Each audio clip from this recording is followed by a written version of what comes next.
Good evening, everybody. This is Arthur. People have asked me in the past, they've suggested that I do live feeds from time to time, and so I'm doing one now. I wanted to give some updates on what happened over the weekend at the California Republican Party convention. It took place in Anaheim. And then I'm also going to be talking about two key elections that are happening, two governor's races, the only two in the country right now, New Jersey and Virginia. Okay, some people, sorry if there was a bit of an interruption, but I'm back. So first of all, to talk about the California Republican Party convention. So a couple of people I spoke to were, well, I've been planning on going into it for a while. I am a delegate. Somebody appointed me to be a delegate, so I was able to be a voting member on the convention floor on Sunday. This is the first time I went to all 3 days. I showed up at the convention early. I did it on Friday. I saw a lot of the booths opening up. I got to meet a lot of good friends of mine, people I've known, people I've known from the Inland Empire, from other parts of Southern California. So it was really good to be able to connect with them. So that was very good. I noticed there was a lot of energy and a lot of enthusiasm from many of the grassroots conservatives. There's also frustration. I'm really unhappy with the leadership right now with the California Republican Party. The chairman, I had shared with people about a month ago, the chairman had contacted me, had requested that I pull the resolution condemning Kristen Olson, who was the then vice chair of the party. I told the chairman I'm not going to do that. She needs to go. Or I would consider removing the resolution when she stepped down. So Kristen Olson was going to delay her resignation by 2 weeks, but 1 week later she announced to the entire delegation in the state of California that she was quitting, and so that's what she did. That's what should have happened a long time ago. Kristen Olson cheated on her family, cheated on taxpayers, and cheated on the Republican Party when she helped to broker and orchestrate the cap and trade comment. Somebody commented, yes, I do read comments for these live feeds, so if there's any questions that come forward and if it's relevant, I can fit into what I'm talking about, I'm more than happy to respond to them. So, with the latest convention, the two key issues that people were going to be talking about was to single out and identify the 8 Republican cap and traders who in Sacramento voted to extend the Democrats' cap and trade program.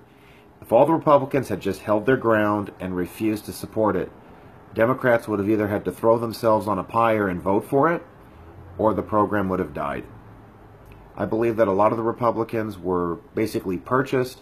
A number of them, including Chad Mays, Mark Steinorth, among others, are being exposed for private infidelities as well as the public betrayal that they did to us.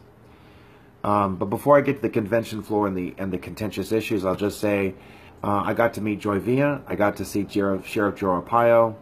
I also went outside and confronted a lot of the anti-Trump protesters who were there on Friday. That's one of the reasons why I went to the convention on Friday, although most of the seminars take place on Saturday. Steve Bannon was the keynote speaker on Friday. I was not able to attend that event. The tickets practically sold out within 5 minutes of the announcement. There are some people who felt that Steve Bannon shouldn't have even been a keynote speaker. I disagree. We need that kind of a populist, energizing speaker, someone to really encourage us to keep fighting the good fight in California. We understand and I recognize that Sacramento is a deep and terrible swamp. And we've seen the third house, the special interest money, buying up both sides of the aisle, Republican as well as Democrat. We see Republicans who are taking money from labor unions, for example. This is a very serious issue. Mark Steinorth got an award from the SEIU. They are a rabid left-wing union, and Mark Steinorth got an award for them. I called him out on that when we had gone to his office. I was one of the people, by the way. I was there, I believe it was in mid-July or August, when 30 sheriff's deputies showed up, called to the scene to try to scare us and shake us up. It was pretty bad. At any rate, so Steve Bannon, I was able to see video after it. He did an excellent job. I had a lot of fun outside. I was trolling and confronting the anti-Bannon, anti-Trump protesters. A lot of them refused to talk to me. A lot of them refused to explain to me why they were there. This one lady named Cindy continued to scream and sing in my face and try to silence me, but I refused to be intimidated. There were about 20 to 25 Anaheim police officers there. One of them got in my face and told me not to cause any trouble, even though it's the Antifa, the leftists, the anti-Bannon, the anti-Trumpites who are the ones who are causing all the trouble. Joey St. Marie reminds us, the sun will come out tomorrow. She was singing that in my face constantly. And twice I decided to sing the Star-Spangled Banner, but she didn't want to sing with me. So that was Friday. Marco Gutierrez was there too, so we were both confronting them and just driving them crazy. I also caught members of the media, including Scott Schaper of KQED, shaking the hands of one of the left-wing protesters. And I confronted him about that, and I said to him, aren't you supposed to be an impartial press? We didn't see that happening. A reporter from Daily Titan, the Cal State Fullerton newspaper, interviewed me, and I read her article. It was very fair. It was acceptable. Someone comments, Arthur, you should come to a swing state. You are not going to change California. If you're thinking in terms of pure voter turnout or voter results, I'm not going to make that change on my own. But by being here in California, we are on the front line of the fight against this country, against our sovereignty, against everything we hold dear. Illegals are leaving the state in large numbers. It is my home, and I'm not going to give up my home. I have written a number of times, I will go down with all flags flying, fighting for my state. I live in the most beautiful city, in the most beautiful state in the country, and that's Torrance, California. I love the weather here. Even with the record temperatures, I don't feel the heat nearly as badly as other parts of the state. And in many ways, Torrance has been able to kind of shield itself from the negative effects that go on all over the country, all over the state. At one time, in fact, the South Bay cities wanted to form their own county. They tried to break away from Los Angeles County and form their own, but unfortunately it required a yes vote from everybody in the county, and that never happens. But at any rate, so that was Friday. On Saturday, I got to hear a number of really good speakers, including a guy named Craig DeLuz, who's the head of the Firearms Policy Coalition. He's an excellent speaker, tying how the Second Amendment, that right is crucial and connects to all of our other rights. So that was a wonderful thing. I also got to learn about election integrity issues and how serious they are in California. We need federal intervention in California. We need enforcement of our laws. That's for sure. But I want to help as much as possible, and I'm going to stand up to as much of the corruption and the illegal alien pandering as I can. I refuse to leave. I have high hopes for many other states. If nothing else, what I go through here and report on informs the swing state voters and informs the marginal Republican states that they need to keep voting for America. They need to keep voting for conservatives, to keep voting for secure borders, proper trade deals, public safety, and the enshrinement and protection of life, liberty, and the pursuit of happiness. So I'm not going anywhere. I intend to stay here and fight. So Saturday, there were a number of excellent speakers. I heard from the American Conservative Union. State Senator Joel Anderson arrived. He's been a real champion for liberty. I've enjoyed connecting with him a number of times. And there were a number of parties that I was able to go to afterwards. I connected with some people. I was able to stay at a hotel. Someone offered me a place to stay, so I was able to stay in Anaheim rather than having to drive back to Torrance and then go there. That helped me a great deal. Sunday, there were some fireworks on the floor of the convention. I confronted some of the very bad leaders for the Central Committee in Los Angeles County, the same corrupt Central Committee that took away the charter for the Beach Cities Republicans, and other Central Committees and their leaders who are insistent on keeping with the status quo, who don't want to fight, who don't want to change anything, who are committed to controlled failure, essentially, rather than recognizing that the path they've taken is wrong and they need to try a different approach. We have our fair share of rhinos. We have a real cultural malaise, especially politically, because of these third-party, third-house interests that are buying up both sides of the aisle. Big labor, big business, big La Raza have had an inordinate influence in Sacramento. And it takes you and me as outsiders fighting against this. It's this kind of a populist, nationalist, Christian uprising which has gotten rid of Jeff Flake, which has gotten rid of Bob Corker, which I'm sure is going to induce Orrin Hatch, and Dean Heller to step down as U.S. senators in Washington to make way for new leaders, for new elected officials who will respond to the heartbeat of America rather than the jangling of money from special interests. So those are where my hopes are. I confronted some really bad actors on Sunday. During the Sunday breakfast, I walked up to the newly elected minority leader, Brian Dawley of Reading. I was really upset with the fact that as the new minority leader, he decided to appoint Chad Mays, cheating Chad Mays, the previous minority. He made him an assistant legislative leader, and then he rewarded the other cap-and-traders who had voted for that corrupt deal in Sacramento. He made some of them leaders in the caucus as well. I confronted him 3 times on Sunday, and some of the people around him were very rude. They tried to push me away. I refused to be intimidated, and I just made that decision. I had no problem getting in people's faces at the convention, burning bridges if necessary. And I would have to say that this will probably be the last convention I go to for the California Republican Party. There are too many insiders. There are too many limited, static, old interests which are able to line up all the proxies and push the agenda they want to. 2 major issues were at stake on the floor of the convention. One was a resolution openly and specifically condemning the 8 Republicans who voted to, the 9 Republicans ultimately who have voted to increase taxes. Anthony Cannella voted for the gas tax, when a Democrat in the state Senate had voted no. If Cannella had stood his ground, there wouldn't have been a gas tax hike.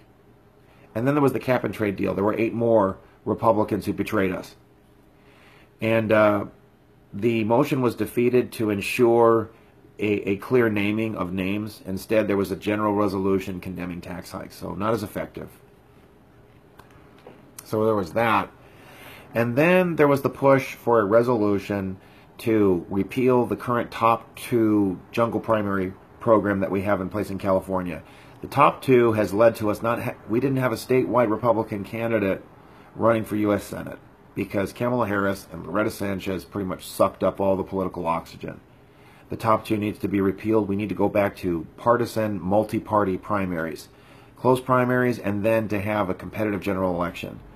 I have found my voice and my vote is now suppressed and silenced because of top 2. And I'll be the first to admit, I had voted for Prop 14. I thought it would lead to moderate candidates. It would lead to Republicans increasing their chances in key districts, which at one time were nearly impossible for us. This was a motion that was defeated to draw it out of committee, and that's the way it was. I see a lot of old interests that are not interested in change. We had Jim Brolte giving the same speech he's given before. I've had enough. It's not just it's not the demographic change in and of themselves that is hurting California. It's the illegal immigration, the public sector unionism, the voter fraud, and the welfarism that are hurting the state of California. Demographic changes do not determine destiny. 30% of Latinos voted for Trump. 25% of blacks voted for Trump. Trump did better than Romney in Oakland, Compton, and Inglewood. Okay? The right message and a good candidate who reaches out to all people, all Americans who are hurting because of the bad economy, illegal immigration, the undermining of our daily quality of life. Those are candidates who can resonate. Trump understood that. Other candidates have not understood that in the Republican Party. They haven't cared. So, last thing, of course, on Saturday there was the speaker series. I was really blessed to be there. Joseph Turner helped me to get to the convention on Saturday. My car had broken down. I'll talk about that later. I was able to see Judge Jeanine Pirro. I was able to see Grover Norquist, Steve Moore, the economist from the Heritage Foundation, and also Charlie Kirk of Turnaround USA. They are the conservative, pro-liberty movement on college campuses that are taking back academia and exposing the corruption and the left-wing indoctrination on those campuses. So it's very exciting what we're seeing. Charlie Kirk, I met him. I was able to take a photo with him at Politicon in late July.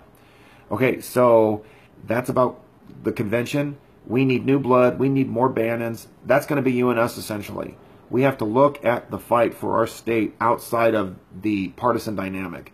I've always said to people, I am partisan because I'm principled. We need to fight for the principles and double down and not back away. We shouldn't believe what the media reports. Illegal immigration is destroying our state, and there are people of manifold backgrounds who want to stop it. I have talked to Democrats who have told me they'll vote for a Republican who wants to stop illegal immigration. This is an issue which is hurting working class communities across the board in the state of California. We have such manufacturing potential here. The bad trade deals have just gutted entire cities. Part of the reason why the Southeast Los Angeles County region has so much poverty and illegal immigration is that the manufacturing base was just wiped out throughout the region. And this is also due to the insane green policies being forced upon the state too. So I think the right message with a real heartbeat candidate, someone who stands their ground and doesn't back away, that's the kind of thing that we need to see. That's the kind of thing we need to see here in the state of California. And again, I'm not going anywhere. We are having commensurate victories at a local level and outside of the, primary general election level. That's what it's about. That's how we win. We've stopped DACA rallies. We've stopped DACA meetings. We have made the case for Trump. We are diminishing the left-wing chokehold that is on universities. We have run against these corruptions. When I was at Scripps College, and we just upturned Hussam Ilaush, who was preaching his radical Muslim agenda, denigrating this country, claiming that this country was based on supremacy. No, it was based on opportunity and Judeo-Christian ethics. Those are things that none of us should be ashamed of or run away from. Ganell Holmes mentions corrupt judges overriding the travel bans. If you haven't read about it earlier today, the latest travel ban injunction out of Hawaii was overridden immediately by the Supreme Court. They said it has no bearing, it has no merit. A new travel ban has been instituted. So whatever the judicial attempt to stop it in Hawaii was quashed already. So in case you haven't heard about that. So there's the first thing. The second thing I wanted to talk about was two major gubernatorial races. There's the one in New Jersey and there's the one in Virginia. Okay. So the Virginia gubernatorial race, this is like a bellwether race. Virginia is turning into California. I was in Fairfax County, Virginia, when I went to attend the Mother of All rallies in mid-September. It was astonishing to me how much it seemed like LA. The traffic was terrible. There were so many immigrants working in service jobs. Some of the people couldn't even speak English that well. There was a larger population of Muslims. The traffic was terrible. I talked to residents, one of whom was even born in Fairfax County, Virginia, and he had told me that within 10 years, so much had changed in that region. You've got 40% to 60% of the kids enrolled in Virginia schools are foreign-born. The MS-13 international drug cartel gang is infiltrating Virginia. They are kidnapping and killing Virginia kids. I mean, it's that serious. Another guy was telling me that he was going to move out of Virginia and go to North Carolina because of the influx of illegals taking over housing and just ruining the quality of life in the state. I mean, it was just insane. Immigration was just on everybody's minds. The Republican gubernatorial candidate, Ed Gillespie, has made illegal immigration a keynote issue in his race. For a number of months, he was polling about single to double digits behind the Democrat, a guy named Ralph Northam, the current lieutenant governor. This is a candidate, by the way, who voted against banning sanctuary cities. This is a candidate who wanted to tear down all the historical statues in Virginia. This is a candidate who was pro-choice, pushes all these left-wing policies and values that do not fit with Virginia, which is to many extent still a southern state. But in the last month, Ed Gillespie has doubled down on stopping illegal immigration, stopping benefits and handouts to illegals, ensuring public safety, standing up to MS-13, and his polling numbers have soared. He is now ahead of Ralph Northam. There is a message here. Every candidate who is running for a statewide executive office needs to pay attention to the devastating consequences and threats posed by illegal immigration. Ed Gillespie has been tarnished somewhat because he has connections to the D.C. establishment as well as to grassroots. He was the RNC chairman for a few years. He also served as an advisor and legal counsel for George W. Bush. He has connections to the immigration reform proposals which had occurred during the Bush administration towards the end of his second term. I am urging every voter in Virginia, especially the hardcore Trump supporters who are a little turned off to someone with some establishment veneer to him. Vote for Ed Gillespie. You do not want to turn into California. And 4 more years of a Democratic governor will all but assure a complete changeover. Illegals running rampant, felons being able to vote, more goodies given out to public sector unions, and a larger demand placed on the public resources provided by the state. I have to urge everybody in Virginia, and I'm urging anybody who's watching, who's connected with anybody in the state of Virginia, to vote for Gillespie. There are Trump supporters who had supported another candidate in the primary, Corey Stewart. He didn't win. Corey is now running for U.S. Senate against Tim Kaine. Gillespie wins the governor's race. I guarantee that Corey Stewart will have an edge, another edge, when running for U.S. Senate against Tim Kaine. And Tim Kaine was Mr. Open Borders. We heard all about his agenda when he was the vice presidential candidate last year. This is a guy who looks at illegals and wants to treat them with more respect and rights than American citizens. I've connected with activists in Virginia, and they are really excited, and they understand it's very important that they turn up and turn out the Trump conservative Republican base. This is how to make Virginia great again. I've been reaching out to Virginians. I've reached out to staffers with the Gillespie campaign, and I've made it very clear. Double down on immigration. Make sure that you'll insist on public safety. And, I mean, there's other things I wasn't aware of, too. Gillespie had a great plan for dealing with Obamacare. He had an excellent proposal that even the Washington Post couldn't ignore it and recognize that it was a wise policy, getting out of Obamacare. And in the state of Virginia, people start getting taxed on their incomes after they earn a little over $19,000. Can you imagine such a low threshold? That has to change. That's something that Gillespie's talked about, and Gillespie has spoken out to defend all the historical monuments. An establishment candidate does not do that. An establishment candidate will not double down and fight against illegal immigration. So to all Virginia voters, I'm urging you, as a California resident, as a citizen who has seen the devastating effects of illegal immigration, vote for Gillespie. Vote for Gillespie. Don't worry about the past and put aside the rancor of the primary process. Corey Stewart has endorsed the entire slate, including Gillespie. So just come together, do what's right for your state, make the Commonwealth great again. So those are my comments right there about Virginia. The other state that I'm focusing on is New Jersey. We recognize, Chris Christie had some good and some bad about him. He tilted more towards the establishment in his second term.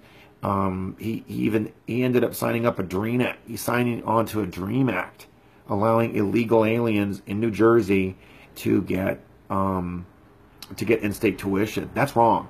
All of that was wrong. To Christie's credit, there was incredible job growth. He was not, there was job growth. There was a proper response. There was a proper response to the 2 superstorms and the hurricanes that blasted through New Jersey. He instituted a 2% cap on property taxes as best as he could, in spite of having a Democratic legislature. Chris Christie was not that great. His willingness to stand up to the teachers' unions was commendable, but he did too little, and it's now too late. I am still urging New Jersey voters to vote for Kim Guadagno. She is the first lieutenant governor for the state of New Jersey. Before Guadagno, before Christie, they had a succession of governors who would step down or resign because of corruption or other issues. So the people of the state of New Jersey, they voted to allow for a lieutenant governor. Guadagno was the first one. She has distanced herself already from Christie. Christie has epic low approval ratings now. It's pretty bad. So that gives Guadagno a hard time going into this election. All right. But Guadagno has a lot of advantages. She actually has an A from the National Rifle Association, and she doubled down on her strong stance on the Second Amendment in the debates with her Democratic opponent, Phil Murphy. But here's another reason why Kim Guadagno is essential and why she needs to be the next governor of New Jersey. She's got moderate and liberal leanings. I'm aware of that. She was a moderate, tepid Trump supporter, then backed away from him after the leaked locker talk with Billy Bush. But here's what the alternative is. Phil Murphy, the Democrat, is a Goldman Sachs puppet He is the epitome of the 1%. He has promised to give away the store to the public sector unions, especially the teachers' unions, which are the biggest reason why every municipality in New Jersey has terrible property taxes. And I'll talk about that in a minute. The most devastating proposal from Phil Murphy. He vows, as governor, to make New Jersey a sanctuary state. He has promised that he will turn New Jersey into a safe haven for illegal aliens. And I imagine that his proposal and the outcome will be far worse than what happened in California. We have become a sanctuary state as well. Only a certain list of serious felonies will still be reported to ICE, but the vast majority of felonies and all misdemeanors, those illegals who commit those crimes will be released back onto the streets of the state of California. Illegals now have seen a big welcome sign put around the state of California, and SB 54 will ensure less safety for citizens, and especially for law enforcement and for ICE. ICE has doubled down on their determination. They will deport all illegals. They will go into neighborhoods, schools, and workplaces to pick up illegals. And Phil Murphy, rather than learning from this terrible policy, wants to double down and have New Jersey turn into a sanctuary state. Now, who's opposed to that? Kim Guadagno. She has established and emphasized repeatedly that she will not support any breakup, or any work with ICE to ensure that all illegals are deported out of the state of New Jersey. That alone should quicken the concern of every voter. I read one stat, 60% of New Jersey voters are opposed to a sanctuary state. There have been a number of heinous crimes that have occurred in New Jersey, committed by illegals. One illegal broke into a home in Princeton and raped an elderly woman. There were 4 sensational cases which I cited in one of my articles that I wrote for Town Hall. Guadagno may not be perfect. She may not be a Trump supporter. But to the voters in New Jersey, I cannot urge them enough. Do not allow your state to turn into a sanctuary for illegals. Phil Murphy will be bound to this. He has pledged to do it. During the first debate, people in the audience booed him for that proposal. If the Guadagno campaign has any wisdom and has any money left, and they need to reach out to all the voters, they need to have a picture of Kate Steinle on a flyer and says, if Phil Murphy becomes governor, you will have Kate Steinle murders in every city of New Jersey. The crime rates are already awful. In Camden, in Newark, in Trenton, they are outrageous. Not only, and also on the side, Kim Guadagno wants to take on the property tax issue. She will not raise them. She wants to challenge them. And just to give you an inkling of how bad the property taxes are in New Jersey, one home that's $145,000, the homeowner pays $5,000 in property taxes. $5,000. In California, you can own a home for as much as, that's worth as much as $1 million and $1.5 million, and the property tax will only be $15,000. I mean, it is like night and day. Okay, property taxes are out of control. The unions run way too much. New Jersey, you need to vote for Guadagno. There's a third-party candidate named Riccardi. He's a hardcore Trump supporter. I get that. But by voting for Guadagno, by voting for Riccardi, you're giving the store to Murphy. Every voter needs to consolidate and vote for Kim Guadagno. So that's my plea on that. The last thing, I just want to give everybody an update. If you hadn't heard already, my car, I have done just about everything imaginable. I've gone everywhere imaginable with it. My car is totaled. It's done. I have to purchase a new car. A friend of mine is offering me a car that's $1,500, $1,500. So I am making the plea out. Dura Young printed something about this.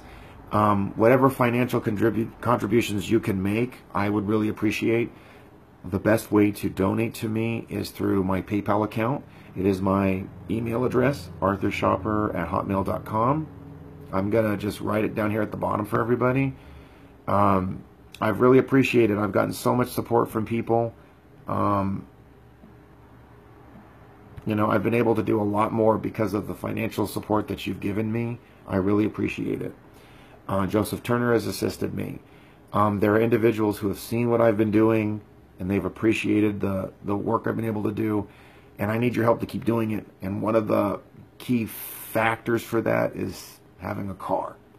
So I'm asking for your help. Whatever you can donate, it's through my PayPal account, arthurschaper@hotmail.com. I direct people to the PayPal account because that way, whatever you're donating, I'm getting it. You can go through the GoFundMe if you prefer. I have one that was dealing with raising funds so that I could buy a new computer. The only thing is that they automatically take a small percentage away. They automatically. With PayPal, that doesn't happen. So that's my strong request. That's what I'm asking you to do. And for those of you who have just watched and shared and supported me, I do not diminish your help in that regard either. I really appreciate it. Let me take a few minutes because I do have a little bit left. I just want to look over some of the comments. Someone had asked, Marla from Oregon, she asked, "Hi Marla, how are you? Thank you for being a strong, steadfast supporter." Marla is fighting Sanctuary State in Oregon, by the way. I know there's a guy named Newt Bueller who's running for governor. I don't know how he stands. I haven't heard about his views on immigration, but he better take a strong stance on security and enforcement if he wants to have a chance. Especially because Kate Brown so despises the concern and safety of her citizens that she went Sanctuary State in Oregon. So Marla asks, "I don't understand how a state can oppose federal law by claiming Sanctuary State. Would you please explain that?" There's a silver lining to this issue. There is a silver lining to this. You know, Jerry Brown signed off on Senate Bill 54. There were a clear list of felonies which would still be reported to ICE, committed by, felony illegal aliens. So the fact is, it's now turned into a word. A city can claim sanctuary status as much as a state can. ICE will still go into these states. ICE rounded up 101 illegal aliens in Los Angeles. Los Angeles has now declared itself a sanctuary city. So just to give an example of what's going on, what should be happening are lawsuits. And one action, Jeff Sessions has affirmed and doubled down. He is cutting the funding. He's cutting the grants from sanctuary cities. One lawsuit initiated in a San Francisco court. I believe when it races all the way to the Supreme Court, it will be knocked down, just as the travel ban has been reinstated. And you're going to see municipalities and states losing their federal funding. If it gets really bad to the point where we're seeing a breakdown in law and order, the National Guard will start coming in. I have no problem with seeing a, what's the word I'm looking for? A reconstruction type of takeover from the federal government in California. We have such lawless lawmakers here who have absolutely no regard for the rights of citizens. And they are completely rogue. They're just rogue, abusive elected officials. And the best thing it might take is, a reconstruction, a takeover. Some states are going to go bankrupt. I predict we're going to have at least 5 bankruptcies next year. Major municipalities, because they lose the grants, they're going to lose taxpayers as they leave the state. And they're going to go bust just as Detroit did. So that's what I could say to that. So there's Jesse Suave. How you doing, Jesse?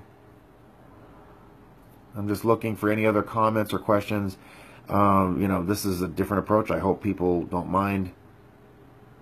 What are you doing November 4th? I'll go to a specific event if a specific event is planned. All of this November 4th, refuse fascism nonsense, I am not buying it. I was at an event. In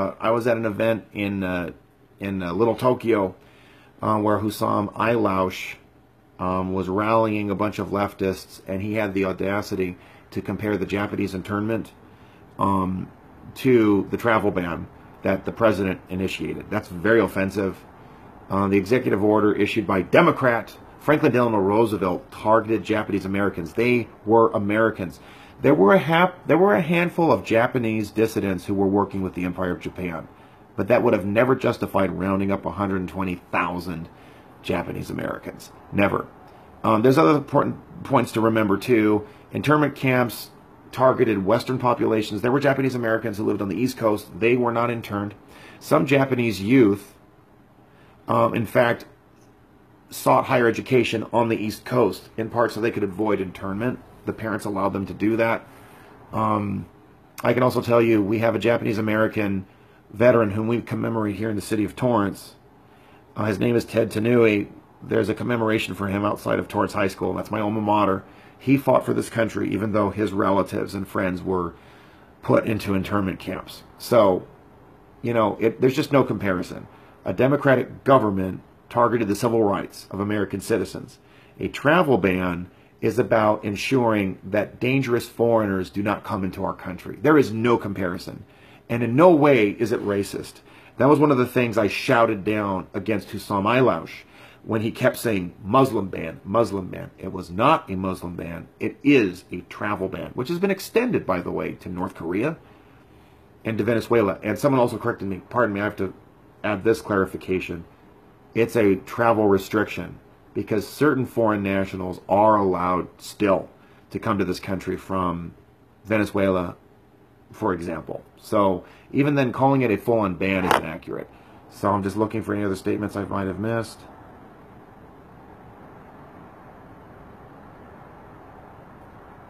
Is Trump going to cut off sanctuary states? They're already working on it. Jeff Sessions is already taking care of it. Let me see. Someone asked, do I live in a safe place? Yes, I do. I live right here in the city of Torrance. What events are coming up? Great question. Tomorrow I will be at the LA County LA County Sheriff's Civilian Oversight Commission meeting. It will be in the LA Metropolitan Water District building. It's right there on 700 North Alameda Street in Los Angeles. Yes, I'll be there. I intend there's going to be some negative elements there. I do not care. Our safety is all but assured. At the last meeting, there were at least 10 sheriff's deputies in the room. Kind of reminded me of Cudahy. And some other people I know are going to be there, too, to register complaints with the sheriff's department.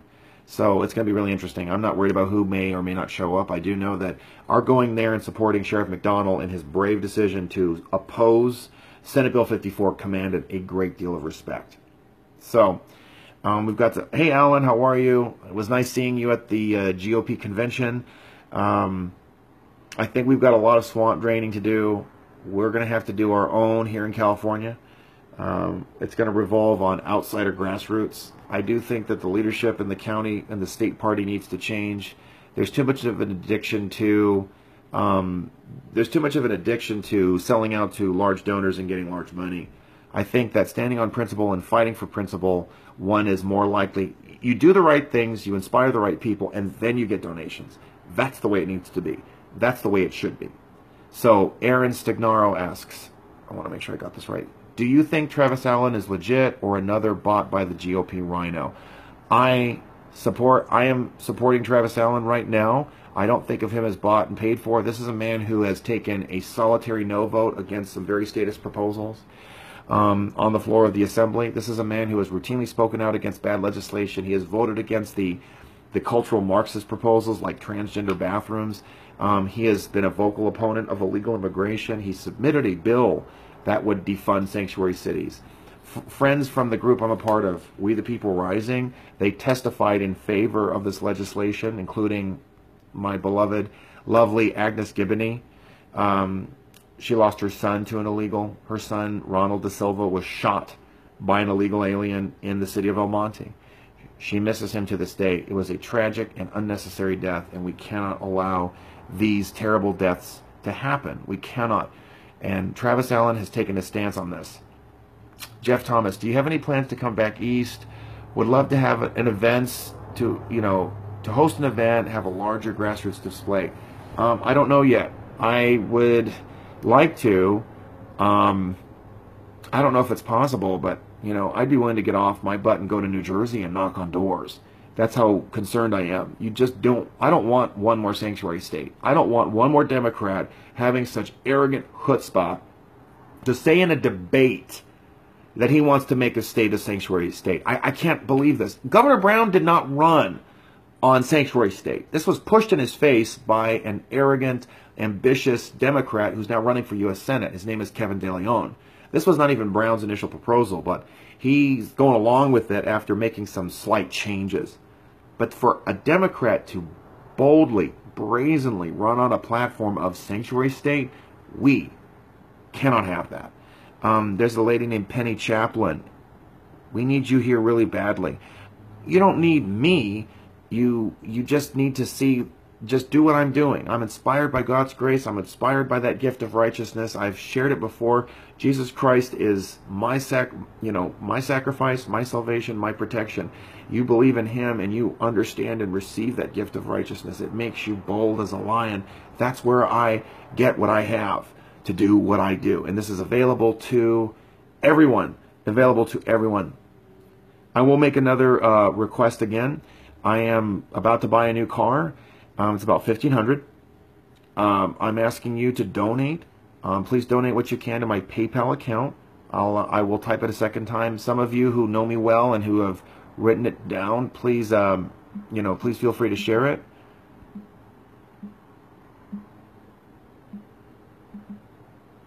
I'm just gonna help me to keep doing what I am doing. Donate to my, I'm just typing right now. Thank you for bearing with me. Sorry if I blanked out there a little bit. There's a lot of you who are doing great things too. There are people who are supposed to be, there's some people who are going to be organizing gas tax protests. If there's something specific that's close to me or in a significant place, I'll probably be involved in that. About November 4th, Antifa is losing steam. I was there at Little Tokyo and I was protesting against this Muslim ban nonsense, and people started to leave and they started to trickle away. The numbers are getting smaller by the minute. This November 4th stuff I think is a gag. I've seen La Raza types and left-wing agitators who have tried to scare people with this big show of power, but they ultimately don't show up. So I wouldn't worry about it. I really appreciate every one of you taking your time to be here. There are some of you on the East Coast. It's probably about 11 o'clock, 11:30, almost midnight. Sometimes this is the best time I can do it. I'll be more sensitive to East Coast time differences in the future. So just to recap, GOP convention, there's a lot of grassroots activists who want to fight back. We're very motivated and pleased by the example and efforts and victories that Steve Bannon, Donald Trump, that the Trump movement have enacted. I'm glad to see rhinos dropping like flies, running away from Washington. We need the same kind of movement here, working from the outside in, taking back the levers of power in our state parties, and more importantly in Sacramento, standing up and putting an end to the deep state. I've put efforts into the Virginia governor's race, which is looking better and better by the minute. The New Jersey race I'm concerned about. I don't want to see a sanctuary state Democrat taking over in another state. If you have friends or contacts in New Jersey, urge them to do what they can for Kim Guadagno. And last of all, I've shared I'm seeking to get a new car. Whatever donations you can offer, I appreciate. People who have donated already, thank you. I am learning how to better respond to those gifts. Thank you so much. I'll have more info coming up later on. Thank you all for following. Thank you all for watching. Thank you for your courage, your following, your support. And you are already equipped to do what I am doing. All of you have the same capacity to do what I'm doing. And we have a chance. We have a new spirit. We have a new power given to all of us. And I encourage and urge the same for you. Thank you so much for everything. Thank you for watching. And I will talk to you again soon.